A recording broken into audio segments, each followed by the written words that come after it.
नमस्कार, आप देख रहे हैं न्यूज 24 और मैं हूं मधुबाला आपके साथ। लोकसभा चुनाव का 2 चरण का मतदान खत्म हो चुका है और तीसरे चरण के मतदान शुरू होने से पहले सियासी हलचल तेज हो गई है। नेताओं के बीच जुबानी जंग तेज हो गई है। जी आपको बता दूं, समस्तीपुर में अशोक चौधरी की बेटी शांभवी चौधरी के जनसभा में शामिल हुए आरएलजेपी के अध्यक्ष चिराग पासवान ने अपने चाचा और चचेरे भाई को जमकर निशाना साधा है, दोनों पर हमला बोला है। जी आपको बता दूं, चिराग पासवान का साफ तौर पर कहना है कि परिवार को अलग करने का इन्हीं लोगों का हाथ है और अलग अलग का आरोप प्रत्यारोप भी चिराग पासवान ने अपने चचेरे भाई और चाचा पर लगाया है। तो आखिर चिराग पासवान ने क्या कुछ बयान दिया है, क्या कुछ कहा है, तो मैं आपको इस वीडियो में बताऊंगी, तो वीडियो को अंत तक जरूर देखिएगा।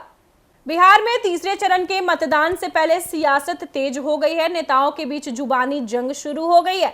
जी आपको बता दूं, समस्तीपुर में अशोक चौधरी की बेटी शांभवी चौधरी की जनसभा में चिराग पासवान ने अपने चाचा और चचेरे भाई को जमकर सुनाया है। दोनों पर धोखा देने का आरोप भी लगाया है, साथ ही परिवार को तोड़ने में एक जदयू नेता की तरफ इशारा भी कर दिया है। बिहार में तीसरे चरण के मतदान से पहले कुछ ऐसी सीटें हैं जो कि काफी चर्चा में है। इसी क्रम में एक समस्तीपुर सीट ऐसी है जो कि काफी हॉट सीट मानी जा रही है। इस सीट से बिहार सरकार के कदावर मंत्री अशोक चौधरी की बेटी शांभवी चौधरी चुनाव लड़ रही हैं। बुधवार को शांभवी चौधरी के लिए उच्च विद्यालय कुशेश्वर स्थान के खेल मैदान में एक जनसभा आयोजित की गई थी, जिसमें एलजेपी रामविलास के मुखिया चिराग पासवान, डिप्टी सीएम सम्राट चौधरी, स्थानीय विधायक अमन भूषण हजारी समेत कई कदावर नेता मौजूद थे। इस जनसभा में एक बार फिर से चिराग पासवान अपने चाचा और चचेरे भाई पर धोखा देने का आरोप लगा दिया है। उन्होंने कहा कि अपने चाचा पशुपति कुमार पारस को लेकर और चचेरे भाई प्रिंस राज को लेकर पार्टी को हाईजैक करने का, अकेले छोड़ देने का आरोप लगाया है, जबकि लोजपा और परिवार में विभाजन कराने में इशारे में बिना नाम लिए महागठबंधन के कांग्रेस प्रत्याशी सनी हजारी के पिता महेश्वर हजारी पर ठिकाड़ा फोड़ा। उन्होंने इन लोगों से सावधान रहने की भी अपील की है। चिराग पासवान ने कहा कि कुशेश्वर स्थान से मेरे पिताजी स्वर्गीय रामविलास पासवान का काफी लगाव था। मेरे पिताजी यहाँ कई विकास कार्य किए। उन्होंने लोगों को आश्वस्त किया कि अपने पिताजी के अधूरे कार्य को अपनी छोटी बहन शांभवी चौधरी के साथ मिलकर पूरा करूंगा। उन्होंने देश के स्वाभिमान की रक्षा के लिए नरेंद्र मोदी को तीसरी बार प्रधानमंत्री बनाने हेतु लोजपा प्रत्याशी शांभवी चौधरी के चुनाव चिन्ह हेलीकॉप्टर छाप का बटन दबाकर विजय बनाने का आह्वान किया।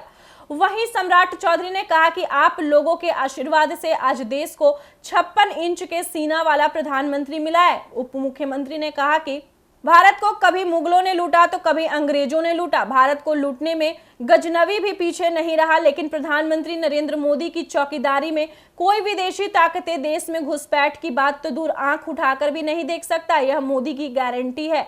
उन्होंने कहा कि 500 वर्षों तक भगवान श्री राम अपनी जन्मभूमि अयोध्या में टेंट में रहे, पर किसी को इसकी चिंता नहीं थी। लेकिन यशस्वी प्रधानमंत्री ने अयोध्या में भव्य मंदिर भी बनवाया और उसमें प्रभु श्री राम की प्रतिमा भी स्थापित किया। भगवान श्री राम का मंदिर बनाने वाले प्रधानमंत्री के शासनकाल में ही मिथिलांचल के सीतामढ़ी में भव्य सीता मंदिर भी बनेगा। तो जैसा कि आपने सुना, चिराग पासवान ने अपने चाचा और चचेरे भाई पर निशाना साधा। चिराग पासवान का साफ तौर पर कहना है कि परिवार को अलग करवाने का इन्हीं दोनों का हाथ है। और साथ ही साथ आपको यह भी बता दूं कि शांभवी चौधरी जो अशोक चौधरी की बेटी है, उनकी जनसभा में चिराग पासवान ने अपने चाचा और चचेरे भाई को निशाने पर लिया है। चिराग पासवान का साफ तौर पर कहना है कि प्रधानमंत्री, देश के प्रधानमंत्री जो है, बिहार के प्रधानमंत्री, बिहार के लिए बहुत कुछ किए। यहाँ तक कि राम मंदिर का भी नरेंद्र मोदी ने ही बनवाया है। राम मंदिर, भव्य राम मंदिर जो अभी बना है अयोध्या में, उसमें पूरा हाथ प्रधानमंत्री नरेंद्र मोदी का ही है। तो आप लोगों की क्या राय है, कमेंट बॉक्स में लिखकर जरूर बताइएगा। फिलहाल इस वक्त की खबर में इतना ही और ऐसे ही तमाम खबरों के लिए देखते रहिए न्यूज 24। वीडियो पसंद आया हो तो वीडियो को लाइक करें, शेयर करें, साथ ही हमारे यूट्यूब चैनल एक न्यूज 24 को सब्सक्राइब करें। यदि आप हमारे फेसबुक पेज को देख पा रहे हैं तो हमारे फेसबुक पेज को फॉलो करें। धन्यवाद।